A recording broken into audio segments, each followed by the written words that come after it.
తెలంగాణ రాజ్ భవన్ లో చోరీ కలకలం రేపింది. చోరీ ఘటన ఆలస్యంగా వెలుగులోకి వచ్చింది. అందులోని సుధర్మ భవన్ లో 4 హార్డ్ డిస్కులు చోరీ జరిగినట్లు సీసీ ఫుటేజ్ల ద్వారా సిబ్బంది గుర్తించారు. మొదటి అంతస్తులోని గది నుంచి హార్డ్ డిస్కులు అపహరణకు గురయ్యాయి. ఈ నెల 14న రాత్రి ఈ చోరీ జరిగింది. చోరీ జరిగిన విషయాన్ని రాజ్ భవన్ సిబ్బంది పంజాగుట్ట పోలీసులకు ఫిర్యాదు చేశారు. పోలీసులు కేసు నమోదు చేసి దర్యాప్తు చేపట్టారు. సీసీ ఫుటేజీలను పరిశీలించగా హెల్మెట్ ధరించి కంప్యూటర్ రూమ్ లోకి వెళ్లిన వ్యక్తి హార్డ్ డిస్కులను చోరీ చేసినట్లుగా గుర్తించారు. ఈ హార్డ్ డిస్కులతో రాజ్ భవన్ లో వ్యవహారాలతో పాటు కీలక సమాచారం, ఫైల్స్ ఉన్నట్లు రాజ్ భవన్ అధికారులు తెలిపారు. పంజాగుట్ట పోలీసులు దర్యాప్తులో భాగంగా పలువురిని విచారించగా చోరీ చేసిన నిందితుడిని గుర్తించారు. రాజ్ భవన్ లో పనిచేసే ఉద్యోగి చోరీకి పాల్పడినట్లు పోలీసులు నిర్ధారణకు వచ్చారు. కంప్యూటర్ హార్డ్వేర్ ఇంజనీర్ శ్రీనివాస్ చోరీకి పాల్పడినట్లు గుర్తించిన పోలీసులు అతన్ని అరెస్టు చేసి రిమాండ్ కు తరలించారు. చోరీ చేసిన హార్డ్ డిస్కులను స్వాధీనం చేసుకున్నారు. నిత్యం హై సెక్యూరిటీతో సీసీ కెమెరాల నిఘాలో ఉండే రాజ్ భవన్ లో చోరీ జరగడం సంచలనంగా మారింది.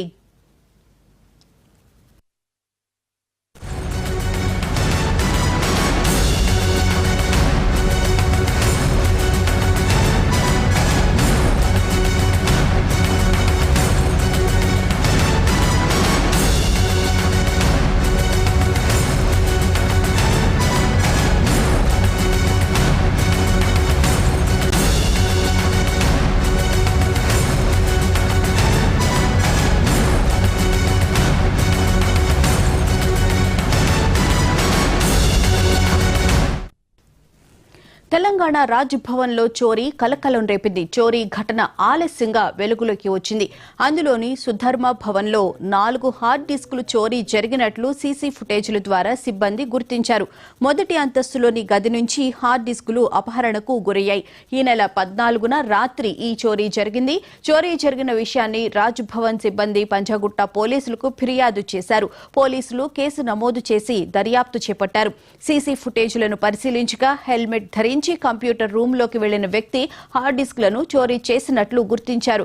ఈ హార్డ్ డిస్కుల్లో రాజ్ భవన్ వ్యవహారాలతో పాటు కీలక సమాచారం, ఫైల్స్ ఉన్నట్లు రాజ్ భవన్ అధికారులు తెలిపారు. పంజాగుట్ట పోలీసులు దర్యాప్తులో భాగంగా పలువురిని విచారించగా చోరీ చేసిన నిందితుడిని గుర్తించారు. రాజ్ భవన్ లో పనిచేసే ఉద్యోగి చోరీకి పాల్పడినట్లు పోలీసులు నిర్ధారణకు వచ్చారు. కంప్యూటర్ హార్డ్వేర్ ఇంజనీర్ శ్రీనివాస్ చోరీకి పాల్పడినట్లు గుర్తించిన పోలీసులు అతన్ని అరెస్టు చేసి రిమాండ్ కు తరలించారు. చోరీ చేసిన హార్డ్ డిస్కులను స్వాధీనం చేసుకున్నారు. నిత్యం హై సెక్యూరిటీతో సీసీ కెమెరాల నిఘాలో ఉండే రాజ్ భవన్ లో చోరీ జరగడం సంచలనంగా మారింది. ఇదే అంశానికి సంబంధించిన పూర్తి వివరాలను మా స్పెషల్ కరెస్పాండెంట్ శ్రీకాంత్ అడిగి తెలుసుకుందాం. శ్రీకాంత్, చెప్పండి, అసలు ఏంటి ప్రభుత్వ కార్యాలయాల్లో ఏం జరుగుతుంది? గతంలో చూసుకుంటే సచివాలయంలోనేమో ఫేక్ ఐడీస్ తో ఉద్యోగులు జాయిన్ అవడం జరిగింది. ఇప్పుడు చూస్తే రాజ్ భవన్ లో చోరీ జరగడం అసలు ఎలా చూడాలి అసలు మనం దీన్ని? ఇప్పుడు రాజ్ భవన్ లో ఏదైతే హార్డ్ డిస్క్ దొంగతనానికి సంబంధించి అక్కడ పనిచేస్తున్నటువంటి హార్డ్వేర్ ఇంజనీర్ శ్రీనివాస్ అరెస్ట్ అయ్యారు. ఇప్పటికే అదుపులోకి తీసుకున్నారు. ఏదైతే ఈ నెల 14న ఈ చోరీ జరిగిందని చెప్పి రాజ్ భవన్ సిబ్బంది కంప్లైంట్ ఇచ్చారు. పోలీసులు అంటే హెల్మెట్ ధరించి శ్రీనివాస్ అనే వ్యక్తి లోపలికి వెళ్ళినట్టుగా అనుమానం వ్యక్తం చేశారు. పోలీసులు గాలించి చాకచక్యంగా ఈ శ్రీనివాస్ అనే హార్డ్వేర్ ఇంజనీర్ ని పట్టుకున్నారు. అయితే మనకు రాజ్ భవన్ నుంచి అందిన సమాచారం మేరకు కొన్ని వ్యక్తిగత ఏదైతే ఒక అమ్మాయి ట్రాప్ లో పడ్డట్టు తెలిసింది శ్రీనివాస్ ఆ మేరకు సంబంధించి రాజ్ భవన్ కొన్ని ఫిర్యాదులు వచ్చినట్టుగా, అందులో ఆయనకు సంబంధించిన విషయాలలో ఉన్నట్టుగా తెలుస్తుంది. ఈ మేరకి దానికి సంబంధించి అందులో ఉన్న ఏఆర్ డిస్క్ లో ఉందనే విషయంలో దాన్ని ఆయన చోరీ చేసినట్టు తెలుసు. దీంతో పాటుగా బయట నుంచి ఎవరైనా హార్డ్ డిస్కులు అంటే సమాచారం తీసుకురమ్మన్నారా అనే కోణంలో కూడా పోలీసులు విచారణ చేస్తున్నారు. అదే శ్రీనివాస్ కు రాజ్ భవన్ లో గత కొన్నేళ్లుగా పనిచేస్తున్నాడు. అక్కడ ఇప్పుడు హార్డ్వేర్ ఇంజనీర్ రాజ్ భవన్ ఉద్యోగిగా ఉన్నాడు కాబట్టి అక్కడ శ్రీనివాస్ తోటి బయట వ్యక్తులతోటి పలు కీలక వ్యక్తులతోటి పరిచయాలు ఉన్నాయనేది ఇప్పటికే పోలీసులు ప్రాథమికంగా గుర్తించినట్టు చెప్తారు. అయితే ఆ కోణంలోనే దర్యాప్తు కూడా జరుగుతుంది. ఎవరు తెమ్మన్నారు, ఎందుకు తీసుకురమ్మన్నారు, మిగతా హార్డ్ డిస్క్ 4 హార్డ్ డిస్కులు ఎందుకు తీసుకెళ్లాల్సి వచ్చింది? ఎందుకంటే అందులో సెన్సిటివ్ ఇష్యూ ఉంది. ప్రభుత్వానికి సంబంధించిన మ్యాటర్ కావచ్చు, రాజ్ భవన్ పరిపాలన విభాగానికి సంబంధించిన ఇష్యూ మ్యాటర్ కావచ్చు, అందులో ఉన్నాయి.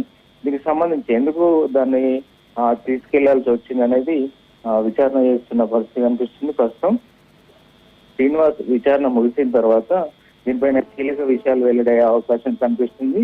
ఎవరైనా బయటికి తీసుకురమ్మన్నారా, లేకపోతే శ్రీనివాస్ పర్సనల్ విషయం కోసం వీటిని దొంగిలించి అందులో ఉన్న మ్యాటర్ ని ఎరేజ్ చేద్దాం అనుకున్నాడు. దీనికి సంబంధించి తెలియాల్సి ఉంది. అయితే దీనికి సంబంధించి మాత్రం పోలీసులు సెన్సిటివ్ గానే పరిగణించారు. ఎందుకంటే రాష్ట్ర ప్రథమ పౌరుడు అయినటువంటి గవర్నర్ కార్యాలయంలోనే ఈ చోరీ జరగడానికి మాత్రం ఇటు పోలీసులు సీరియస్ గా తీసుకున్నారు, ప్రభుత్వం కూడా సీరియస్ గా తీసుకుంది. ఇటు గవర్నర్ దృష్టికి వెళ్ళింది కాబట్టి గవర్నర్ కూడా దీనిపై ఆరా తీసినట్టుగా తెలిసింది. దీనిపై సీరియస్ గా విచారణ చేయాలని చెప్పి కూడా ఆయన ఆదేశించినట్టుగా తెలుస్తుంది. ఇప్పటికే CM Revanth Reddy command control లో కూడా కొద్దిసేపటి తర్వాత రివ్యూ నిర్వహించబోతున్నారు. ఎందుకంటే ఇటీవల మీరు అన్నట్టుగా సెక్రటరియట్ కు సంబంధించి ఫేక్ ఐడి కార్డులతో ఎంప్లాయీస్ ఎంట్రీ అవ్వడం, తర్వాత కొన్ని కీలక ఫైళ్లకు సంబంధించి ఇవన్నీ చక్కబెడుతుండడం, ఇలాంటి అంశంతో పాటుగా ఏకంగా ఇప్పుడు రాజ్భవన్ ప్రతి చోట ఇటు నిఘా ఉంటుంది, అక్కడ ఖచ్చితంగా ఇంటెలిజెన్స్ ఉంటారు, మెయిన్ సెక్యూరిటీ ఉంటుంది. అలాంటి ప్లేస్ లో చోరీ జరగడం ఇవన్నీ రాష్ట్రానికి ఇబ్బందికరమైన పరిస్థితులు అని చెప్పవచ్చు. ఈ నేపథ్యంలోనే అక్కడ భద్రతాపరమైన ఫెయిల్యూర్స్ అనేటివి లేవు అని చెప్పే విధంగా ఇటు అంటే అది ఇంట్లో అంటే అందులోనే పనిచేసే వారే ఈ చోరీకి పాల్పడ్డారని చెప్పి పోలీసులు అయితే చెప్తున్న ఈ పరిస్థితుల్లో శ్రీనివాస్ ఎందుకు చేశాడు, ఎందుకు చేయాల్సి వచ్చింది అనే అంశాల మీద మాత్రం పోలీసులు అయితే రైట్. అలాగే శ్రీకాంత్, ముఖ్యంగా చూసుకుంటే ఇప్పుడు మీరు చెప్పినట్లు చాలా సెన్సిటివ్ ఇష్యూకి సంబంధించిన అక్కడ ఉంది, అంటే సెక్యూరిటీకి సంబంధించి మరి భద్రతను పెంచే విధంగా కూడా ఏమైనా ఆలోచన చేసే అవకాశం ఉండొచ్చు అంటారా ప్రభుత్వం? తప్పకుండా పోనా, ఎందుకంటే ఇది ప్రభుత్వ సెన్సిటివ్ ఇష్యూస్. ఎందుకంటే ప్రభుత్వానికి సంబంధించిన చాలా ఇప్పుడు అలా కీలక అంశాలు చర్చకు వస్తాయి, కీలక అంశాలపైన నిర్ణయాలు తీసుకుంటారు. రాజ్భవన్ వేదికగానే చాలా అంశాలు నిర్ణయాలు ఉంటాయి. ఇక్కడ సీఎం భేటీ కావచ్చు, సీఎం గవర్నర్ రాష్ట్రంగా భేటీ అయినప్పుడు చర్చించుకునే అంశాలు కావచ్చు, ప్రభుత్వానికి సంబంధించి పాలనపరంగా సంబంధించినటువంటి అంశాలు చర్చించుకునే అవకాశం ఉంటుంది. అక్కడ కీలక అంశాలు ఉంటాయి, పరిపాలన విభాగానికి సంబంధించే కీలక అంశాలు ఉంటాయి. కాబట్టి అక్కడ హార్డ్ డిస్కుల్లో ఆటోమేటిక్ గా రాష్ట్ర ప్రభుత్వానికి సంబంధించి కొన్ని చట్టాలకు సంబంధించిన విషయాలు కావచ్చు, అదేవిధంగా ప్రభుత్వ పరిపాలన విభాగానికి సంబంధించిన అంశాలు కావచ్చు, ఇలాంటి అంశాలు ఉన్న చోట భద్రత వైఫల్యంగానే భావిస్తారు. కాబట్టి ఎందుకంటే ఈవెన్ ఇది 14లో జరిగింది, మే 14 జరుగుతూ ఈ రోజు 20 తారీఖు నిన్న ఫిర్యాదు చేయడం జరిగింది. అయితే ఎన్ని రోజుల్లో గుర్తించిన పరిస్థితి అంటే హార్డ్ డిస్కుల కోసం అక్కడ ఉన్న సిబ్బంది వెతికినప్పుడు ఇక్కడ మిస్ అయ్యాయని గుర్తించిన తర్వాత చేసింది. అంటే అందులోనే పనిచేసే ఉద్యోగం కాబట్టి ఇంటర్నల్ గా కూడా సెక్యూరిటీ హై సెక్యూరిటీ చేసే అవకాశం ఉంది. ప్రతి చోట సీసీ నిఘాతో పాటు సీసీ కెమెరాల నిఘాతో పాటుగా ప్రత్యేకంగా భద్రతా సిబ్బందిని ఇంటర్నల్ గా కావచ్చు, ఇటు అవుట్ సెక్యూరిటీ కావచ్చు మరింత పటిష్టం చేయడంలో ఇప్పటికే గవర్నర్ రాజ్భవన్ కి అయితే పటిష్టమైన భద్రతా ఏర్పాట్లే ఉంటాయి. దీంతో పాటుగా మరింత భద్రతను అయితే పెంచే అవకాశం ఉంది. అయితే 14న చోరీ జరిగితే 19వ తారీఖు దాకా కూడా హార్డ్ డిస్కులు పోయిన సంగతి చూడలేదు అని అంటే అక్కడ మనకి చాలా క్లియర్ గా కూడా అర్థమవుతుంది భద్రతా లోపం ఎట్లా ఉంది అనే విషయం గురించి. అసలు రాజ్భవన్ అంటేనే చాలా హై సెక్యూరిటీ ఉండే ప్రాంతం, అలాంటిది అక్కడ అలా జరగడాన్ని, అది రాత్రిపూట జరగడాన్ని ఎలా చూడాలి శ్రీకాంత్? ఇది భద్రత వైఫల్యం అనకంటే అక్కడ మెయిన్ గా ఇంటర్నల్ గా ఎవరైతే అక్కడ పనిచేస్తున్నారో అక్కడ ఎంప్లాయీస్ ఎవరైతే ఉంటారో వాళ్ళ ఎంప్లాయీస్ ఎంట్రీ వాళ్ళకి ఐడి కార్డు ఉంటుంది. కాబట్టి అక్కడ ఉన్న సెక్యూరిటీ కూడా పలుసార్లు వారిని అబ్జెక్షన్ చెప్పారు. ఎందుకంటే వారు ఇప్పుడు కంప్యూటర్ హార్డ్వేర్ శ్రీనివాస్ ఎవరైతే అరెస్ట్ అయ్యారో అదుపులో తీసుకున్నారో అతను రెగ్యులర్ గా నైట్ టైంలో కూడా వర్క్ చేస్తున్నారని చెప్పి అక్కడ ఉన్నటువంటి సన్నిహితులు కావచ్చు, అక్కడ పనిచేసినటువంటి కొలీగ్స్ కూడా చెప్తున్న పరిస్థితి. ఎందుకంటే ఏ సమయంలోనైనా ఈ కంప్యూటర్ సంబంధించినటువంటి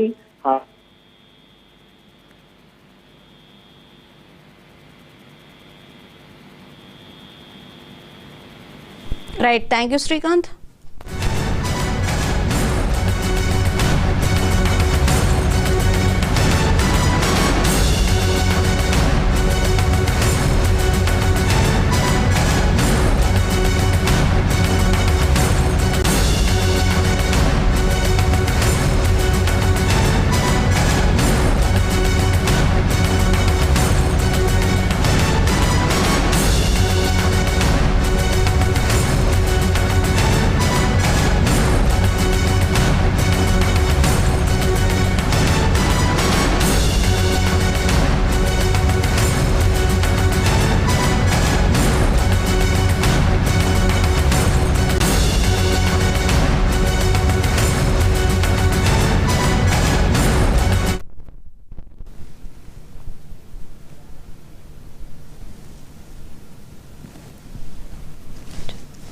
తెలంగాణ రాజ్భవన్లో చోరీ కలకలం రేపింది. చోరీ ఘటన ఆలస్యంగా వెలుగులోకి వచ్చింది.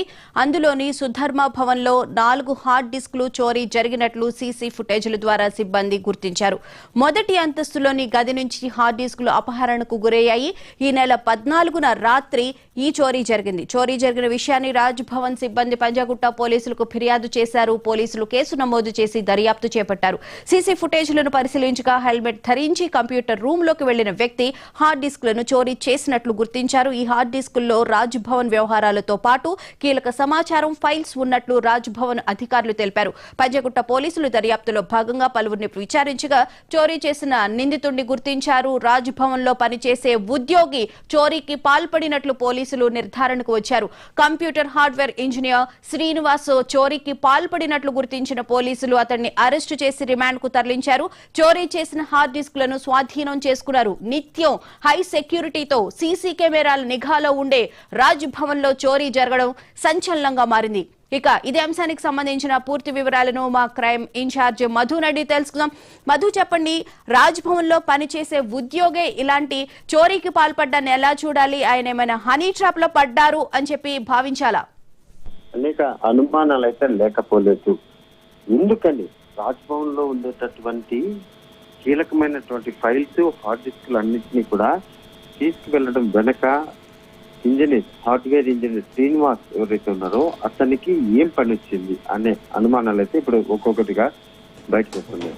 ప్రధానంగా రాజ్భవన్ లో ఉన్నటువంటి సుధర్మ భవన్ లో 4 హార్డ్ డిస్కులు మాయమైనట్టుగా అయితే తెలుస్తుంది. వాటిల్లో కీలకమైనటువంటి కొన్ని రిపోర్టులు, ఫైల్స్ ఉన్నట్టుగా పోలీసుల దర్యాప్తులు అయితే బయటకు వచ్చింది. ఈ ఘటనకు సంబంధించి ఈ నెల 14వ తేదీన మొత్తం ఇన్సిడెంట్ జరిగింది. అదేవిధంగా హెల్మెట్ ధరించి ఒక వ్యక్తి కంప్యూటర్ రూమ్ లోకి వచ్చి చోరీ చేసినట్టుగా అయితే పోలీసులు అక్కడ ఉన్నటువంటి సిసికామ్ ఫుటేజ్ ఆధారంగా కనుగొన్నప్పటికీ చోరీ చేసిన దుండగుడి ఎవరైతే శ్రీనివాస్ ఉన్నాడో ఆ శ్రీనివాస్ కు ఏం పని, వీటన్నిటితో కూడా ఏం పని అనేది ఇప్పుడు బయటికి రావాల్సినటువంటి విషయం. ఎందుకంటే రాష్ట్రానికి సంబంధించినటువంటి ఏవైతే మూవింగ్ ఇంపార్టెంట్ ఫైల్స్ ఉంటాయో అవన్నీ కూడా రాజ్భవన్ లో ఉంటాయి. సో ఈ రాజ్భవన్ లో ఉండేటటువంటి ఈ ఫైల్స్ లో ఇతను శ్రీనివాస్ ఎవరైతే ఉన్నారో, హార్డ్వేర్ ఇంజనీర్ శ్రీనివాస్ ఉన్నారో, ఎందుకంటే వీటన్నిటిని కూడా దొంగలించాల్సి వచ్చింది అనే దాని మీద ప్రస్తుతం అయితే ఎంక్వైరీ నడుస్తుందని చెప్పాలి.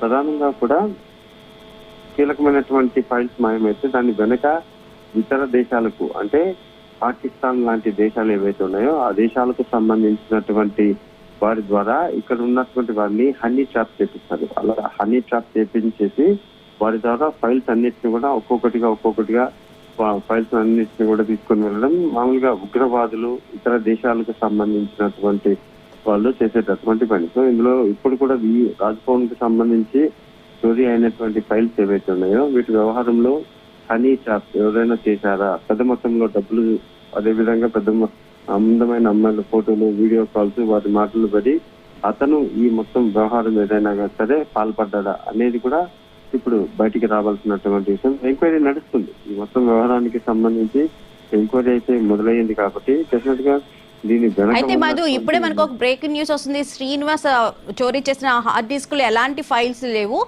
మహిళా ఉద్యోగికి సంబంధించిన ఫొటోస్ మార్పింగ్ చేశాడు అని చెప్పైతే అంటూ ఉన్నారు. మరి అదే వస్తున్నాయి అంటే ఇటువంటి మొత్తం అతనికి సంబంధించి కొన్ని ఫైల్స్ అని మొదట రావడం, ఆ తర్వాత ఫైల్స్ మాయించడం, ఏదైనా సరే అంటే మార్పింగ్ చేసినా లేకపోతే మొత్తం ఏం జరిగినా సరే అతను అక్కడ చేసినటువంటి పని ఏదైతే ఉందో అది పూర్తిగా కూడా ఏది కూడా లీగల్ గా కాదు. సో అందుకోసం అనేసి అతను మొత్తం దొంగలించడం కావచ్చు, లేకపోతే మార్పింగ్ ఫోటోలు చేయడం కావచ్చు, వాటన్నిటిని కూడా ప్రస్తుతం ఎంక్వైరీ నడుస్తుంది. కాబట్టి ఎంక్వైరీలో ఎటువంటి విషయాలు బయటికి రాబోతున్నాయి అనేది కూడా చూడాలి. అంటే ఇక్కడ ఒక మహిళా ఉద్యోగికి సంబంధించినటువంటి ఫోటోలు ఏదైతుందో ఆ ఫోటోలకు సంబంధించిన వ్యవహారం అంతా కూడా ఉంది. ఆ ఫోటోలో మార్పింగ్ సంబంధించి ఈ శ్రీనివాస్ ఎవరైతే ఉన్నారో ఆ శ్రీనివాస్ మార్పింగ్ ప్రయత్నం చేశారు అనేటటువంటి వ్యవహారం కూడా ఇప్పుడు పోలీసుల దర్యాప్తులతో బయటపడుతుంది. ఎలాంటి కీలకమైనటువంటి ఫైల్స్ పోలేదు అని పంజాగుట్ట పోలీసులు వాళ్ళు రిలీజ్ చేసినటువంటి ప్రెస్ నోట్ ఏదైతుందో